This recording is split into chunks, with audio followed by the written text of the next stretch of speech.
Hello guys, आज हम लोग प्रश्नावली 4.2 के क्वेश्चन नंबर 4 को करने वाले हैं। क्वेश्चन 4 में दिया है दो क्रमागत धनात्मक पूर्णांक ज्ञात कीजिए जिनके वर्गों का योग 365 हो। तो हमें दो क्रमागत धनात्मक पूर्णांक ज्ञात करना है जिनके वर्ग का योग 365 हो। तो चलिए इसे ज्ञात करते हैं। तो पहले माना कि दो क्रमागत धनात्मक पूर्णांक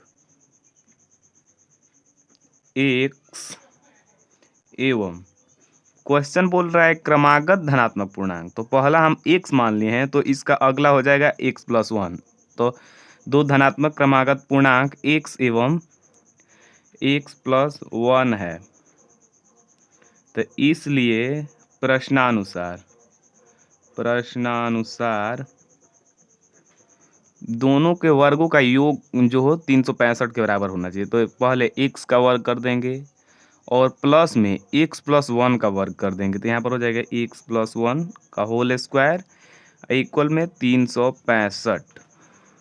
तो चलिए अब इसको सॉल्व करते हैं आगे। तो यहाँ पर हो जाएगा एक्स स्क्वायर प्लस यहाँ पर हमारा फॉर्मूला लगेगा ए प्लस बी के होल स्क्वायर का।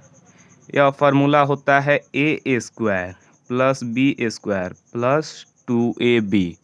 अगर फार्मूला पता नहीं है तो देखिए, मान लीजिए कि ए और बी दोनों का यह टोपी है। तो पहले ए का टोपी, ए जो है वो पहले टोपी को पहन कर देखा, फिर बी टोपी को पहन कर देखा। तो ए टोपी पहना फिर बी टोपी पहना, टोपी तो दोनों को पसंद आई तो टोपी रख के फैटा फैटी।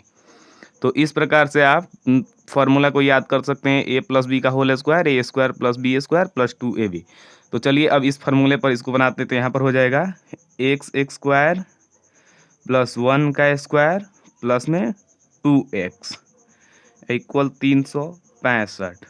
यहाँ पर हो जाएगा एक्स स्क्वायर और एक्स स्क्वायर दोनों प्लस का है तो जुटेगा। तो यहाँ पर हो जाएगा 2x स्क्वायर और यहाँ पर वन का स्क्वायर कीजिएगा तो यह वन हो जाएगा। 2x को पहले लिख देते हैं, पहले 2x अब प्लस में वन और 365 को इक्वल के इस तरफ ला देंगे। तो इक्वल के इस तरफ जब आएगा तो यह माइनस हो जाएगा, प्लस में है तो माइनस हो जाएगा। तो माइनस 365 इक्वल 0। तो फिर आगे जब सॉल्व करेंगे तो यहाँ पर हो जाएगा 2x स्क्वायर प्लस 2x और यही एक 365 में से घट जाएगा तो यहाँ पर हो जाएगा माइनस 364 इक्वल 0। अब हमें पहले हम सभी को पता है कि यहाँ पर जो एक्स स्क्वायर का गुणांक है उसका यह 364 से गुणा करेंगे, इससे गुणा करेंगे, फिर यह जो आएगा उसका हमें ऐसा गुणनखंड ज्ञात करना है जिसे जोड़ने या घटाने पर 2x आना चाहिए। तो पहले हम इसका गुणनखंड ज्ञात, तो पहले तो एक 2 हो जाएगा और फिर 364 का तोड़ेंगे तो यहाँ पर आएगा, इसमें 2 से ले चलेंगे तो पहले आएगा यहाँ पर 182, फिर 2 से कीजिएगा तो 91। अब यह ना तो 2 से जाएगा, ना 3 से, न 4 से भी ना जाएगा, 5 से भी ना जाएगा और 2 3 से नहीं जा रहा है तो 6 से भी ना जाएगा। 7 से देखते हैं तो यह 7 से चला जाएगा। तो 7 से जाएगा तो यहाँ पर आ जाएगा हमारा 13। तो अब हम इसका ऐसा मतलब जोड़ा बनाएंगे जिसे जोड़ने या घटाने पर 2x आ जाए। तो अगर हम ऐसे करें, यहाँ कर देते हैं 2 दूने के 4 और 4 सत्ते 28। अब यहाँ पर 13 दूना 26। तो अगर 28 माइनस 26 कर दें तो हमारा इक्वल का 2 आ जाएगा। तो चलिए अब ऐसे बनाते हैं क्वेश्चन को। तो यहाँ पर हो जाएगा 2x square plus 28x minus 26x minus 364 equal 0। तो अब हम इन दोनों में आप देख सकते हैं 28 में 2 छिपा है और यहाँ पर 2 है, तो इस 2 को भी कॉमन ले लेंगे और दोनों में x है तो यहाँ पर हो जाएगा 2x कॉमन। तो यहाँ पर बच जाएगा हमारा x और इसमें से x और 2 कॉमन ले लेते हैं, यहाँ पर बच जाएगा 14। अब यहाँ पर से माइनस में यहाँ पर हम 26 कॉमन ले लेंगे। तो अगर हम यहाँ पर 26 कॉमन लेंगे तो हमारे यहाँ पर बच जाएगा 14 और यहाँ पर x, तो x माइनस x और माइनस का लिए हैं तो यह साइन चेंज हो जाएगा तो माइनस माइनस प्लस हो जाएगा और यहाँ पर बच जाएगा 14 इक्वल में 0। अब यहाँ पर हमारा हो जाएगा 2x माइनस 26, 2x माइनस 26 फिर इंटू में हो जाएगा, यह दो बार इसे एक बार लिख देंगे, दोनों को इंटू में इसके लिख देंगे। तो यहाँ पर हो जाएगा x प्लस 14 इक्वल 0। फिर यहाँ पर हो जाएगा 2x माइनस 26 इक्वल 0। तो इसलिए x बराबर 26 यहाँ पर माइनस का है तो इक्वल के इस तरफ जाएगा तो प्लस हो जाएगा। तो प्लस का 26, यह x का गुणांक 2 है तो यह बटे में आएगा 2 हो जाएगा। तो यहाँ पर काट देंगे तो यह आ जाएगा 13 और फिर यहाँ पर हो जाएगा x प्लस 14 इक्वल 0। तो इसलिए यहाँ x बराबर हो जाएगा माइनस का 14। तो यह अमान्य होगा क्योंकि बोल रहा है क्रमागत धनात्मक पूर्णांक चाहिए, तो यह माइनस हो जाएगा। तो यहाँ पर असंभव हो जाएगा, यह असंभव। तो हमारा जो x बराबर होगा x बराबर 13। तो क्रमागत जो दूसरा संख्या है पहली संख्या, इसलिए पहली संख्या x बराबर 13 एवं दूसरी संख्या x प्लस 1 इक्वल 14 हो जाएगा। इस प्रकार से हमारा क्वेश्चन नंबर 4 सॉल्व हो चुका है। आइए अब क्वेश्चन नंबर 5 को सॉल्व करते हैं। क्वेश्चन 5 में है एक समकोण त्रिभुज की ऊंचाई उसके आधार से 7 सेंटीमीटर कम है। यदि कर्ण 13 सेंटीमीटर का है तो अन्य दो भुजाएं ज्ञात कीजिए। यहाँ पर दिया है हमको कि इसका जो ऊंचाई है यह आधार से 7 सेंटीमीटर कम है और इसका कर्ण है वह 13 सेंटीमीटर का है। तो चलिए क्वेश्चन को सॉल्व करते हैं। यहाँ पर माना कि देखिए ऐसा एक समकोण त्रिभुज है पहले, तो इसमें दे रहा है कि जो इसका आधार है ना तो इसका ऊंचाई इससे 7 सेंटीमीटर कम है। तो हम मान ले रहे हैं कि माना कि समकोण त्रिभुज की आधार बराबर 1 सेंटीमीटर है। तो जब हम इसके आधार को x मान ले रहे हैं तो यह इससे 7 सेंटीमीटर कम है तो यह हो जाएगा x माइनस 7। इसकी ऊंचाई है यह x माइनस 7 हो जाएगा और यह हमको 13 दिया है इसका कर्ण। तो अब तथा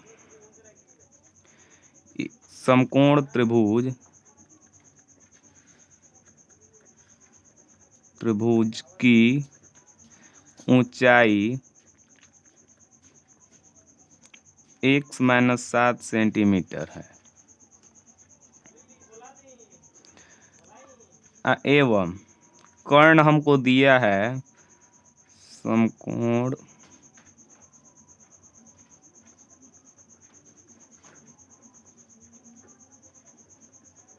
त्रिभुज की कर्ण बराबर 13 सेंटीमीटर है। इसलिए प्रश्नानुसार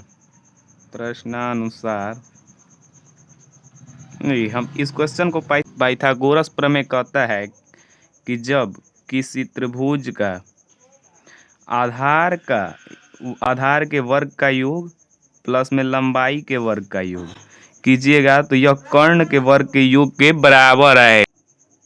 इस तरह से हम इस क्वेश्चन को पाइथागोरस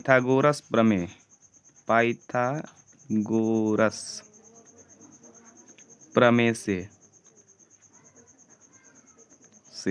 तो जब पाइथागोरस प्रमेय हम इस पर लागू करेंगे तो यहाँ पर हो जाएगा x square plus x minus 7 का होल स्क्वायर इक्वल में 13 का स्क्वायर हो जाएगा।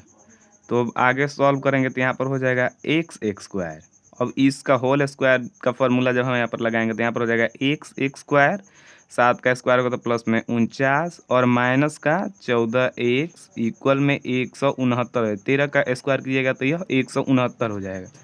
फिर यहाँ पर एक्स स्क्वायर और एक्स स्क्वायर प्लस हो जाएगा तो यहाँ पर हो जाएगा 2x।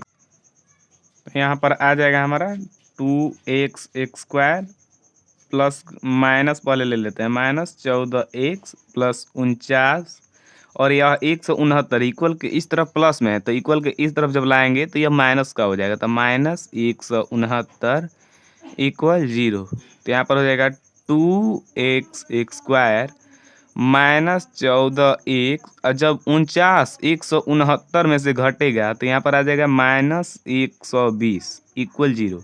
आप देख सकते हैं सभी में 2 है, यहाँ पर 2x स्क्वायर के साथ भी 2 है, x में भी 14 है तो 14 में भी 2 छिपा है और 120 में भी 2 है।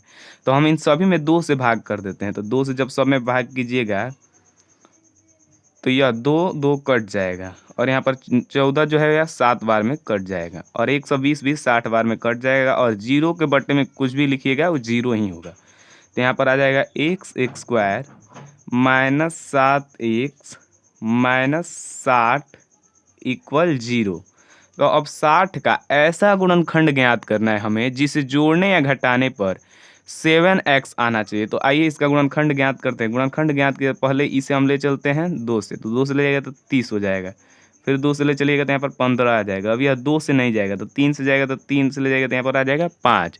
तो जब 5 आएगा तो इसका ऐसा जोड़ा बनाते हैं जिसे जोड़ने या घटाने पर 7x आ जाए। तो यहाँ पर हो जाएगा 2 दूना का 4, 4 3 12। अगर 12 माइनस 5 कर दें हम, 12 माइनस 5 तो 7 आ जाएगा हमारा।